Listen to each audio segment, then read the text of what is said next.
Good morning, children. Welcome all of you in English class. Children, today I'll teach you chapter 15, After Effects of a Tsunami.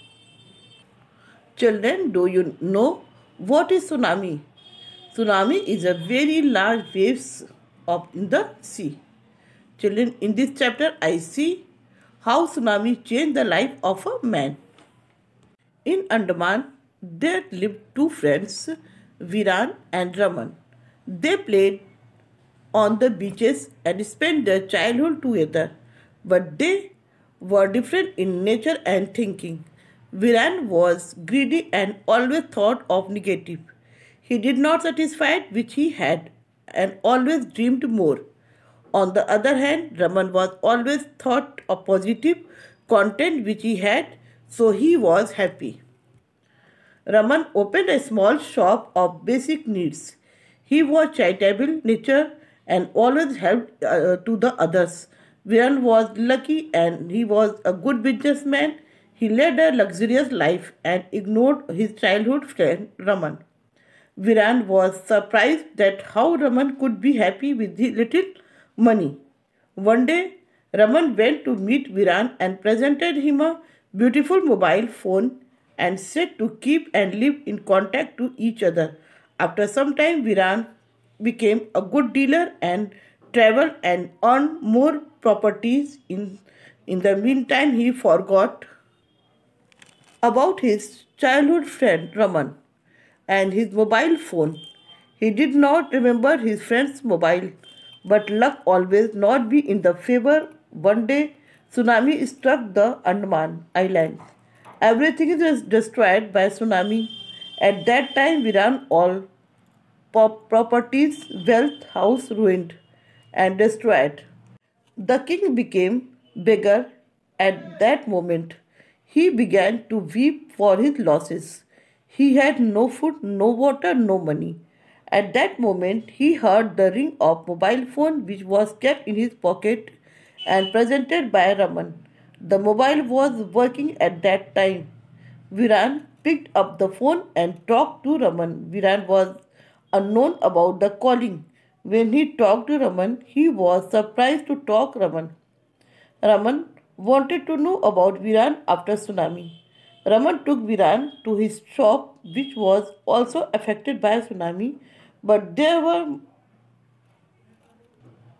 many people who were helping each other and tried to save the structure. बच्चों, क्या आप जानते हैं tsunami क्या होता है? Tsunami एक ऐसी बड़ी बड़ी लहरें होती है जो समुद्र में आती हैं। इसमें इस चैप्टर में हम देखते हैं कि एक सुनामी से कैसे दो दोस्तों के जीवन में प्रभाव पड़ता है, क्या प्रभाव पड़ता है। अंडमान, इंडिया के अंडमान शहर में दो फ्रेंड रहते थे, विरान और रमन। वे दोनों एक साथ समुद्र के बीचेस पे खेलते थे, अपना बचपन बिताएं एक साथ। और लेकिन दोनों का नेचर अलग था, दोनों की सोच अलग थी। विरान बहुत लालची था और हमेशा निगेटिव सोचता था और वो जो भी रखा पाता था उससे वह संतुष्ट नहीं होता था, हमेशा अधिक पाने के स्वप्न देखता था। जबकि दूसरी तरफ रमन हमेशा पॉजिटिव सोचता था और वो हमेशा जो भी पाता था संतुष्ट रहता था, इसलिए वो बहुत खुश रहता था। रमन ने एक छोटी सी शॉप खोल रखी थी जिसमें बेसिक नीड्स की चीज़ें मिलती थी और वो हमेशा चैरिटेबल नेचर का था, हमेशा दूसरे की हेल्प किया करता था। और विरान जो था बहुत लकी था क्योंकि बहुत अच्छा बड़ा बिजनेसमैन बन चुका था, एक लग्जरियस लाइफ बिता रहा था और अपने बचपन के फ्रेंड रमन को वो बिल्कुल भूल गया था। विरान बहुत सरप्राइज था, बहुत आश्चर्यचकित होता था कि रमन कैसे इतने थोड़े से पैसे में खुश रह सकता है।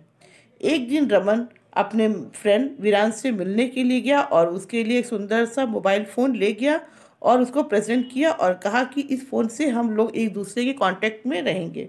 लेकिन कुछ समय बाद विरान बहुत बड़ा डीलर बन गया और एक दूसरे जगह से दूसरे का यात्रा करता था और इस फ़ोन के बारे में और अपने फ्रेंड के बारे में सब कुछ भूल गया।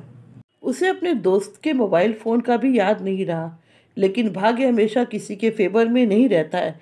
एक दिन सुनामी आया और तूफान आया और अंडमान पर, और सभी कुछ वहाँ पर जितना था उसमें नष्ट हो गया और अंत में वीरान के सारे प्रॉपर्टी, सारा धन, घर, सब कुछ नष्ट हो गया और जो कल का राजा था आज वो भिखारी बन गया और वो फिर अपनी लॉसेस पे, अपने हानि पर बैठ के रो रहा था। उसके पास खाने के लिए कुछ नहीं थे, पीने के लिए भी कुछ नहीं था और ना ही कुछ उसके पास पैसा बचा था। और उस क्षण उसने एकाएक फ़ोन के रिंग की आवाज़ सुनी जो उसके पॉकेट में था और वो उसको उठाया और जो अभी भी काम कर रहा था उसने बात किया और बहुत सरप्राइज़ हुआ फ़ोन पे बात करके, क्योंकि उधर से उसका फ्रेंड रमन बोल रहा था जो उसके बारे में जानना चाहता था, उसका हाल चाल जानना चाहता है कि सुनामी के बाद उसका क्या हाल चाल है। सब कुछ जानने के बाद रमन आता है और वीरान को अपने शॉप पर ले जाता है। वहाँ भी उसका भी शॉप जो था सुनामी से बहुत प्रभावित हो गया था, सभी कुछ नष्ट हो गया था, लेकिन कुछ लोग वहाँ पर थे जो एक दूसरे की मदद कर रहे थे और सब कुछ स्ट्रक्चर को फिर से ठीक करने की कोशिश कर रहे थे। So children, I hope you have understood these lines very well. Thank you. जय हिंद।